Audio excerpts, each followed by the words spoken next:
महाराजांनी शाहिस्ते खानाची बोटे कापली हा इतिहास तुम्हा आम्हाला माहीत आहे, पण पुढे काय झालं ते शाहिस्ते खान स्वतः त्याच्या डायरीत म्हणजे शाहिस्ते खान बुर्जीमध्ये लिहून ठेवतो.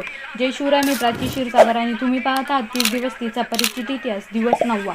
तो असा लिहितो की शिवराय आले तसे तुफान वाऱ्यासारखे लाल महालात हल्ला करून गेले देखील. आणि थोड्या वेळाने गोंध थांबतो आणि शाहिस्ते खानाची एक बहीण धावत धावत खानाकडे येते आणि खानाला म्हणते, गजब हो गया हुजूर, लगता है वो निकम्मा सिवा मेरी छोटी बेटी को भगा कर ले गया है.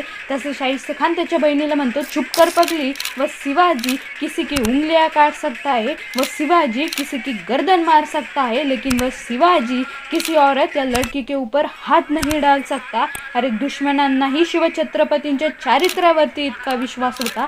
म्हणून तर म्हणतात, दादांनो तुमच्या चंद्रावरही डाग असेल परंतु शिवछत्रपतींच्या चारित्र्यावर एकही डाग नाही. माहिती आवडली असेल तर लाईक, शेअर आणि फॉलो करायला विसरू नका.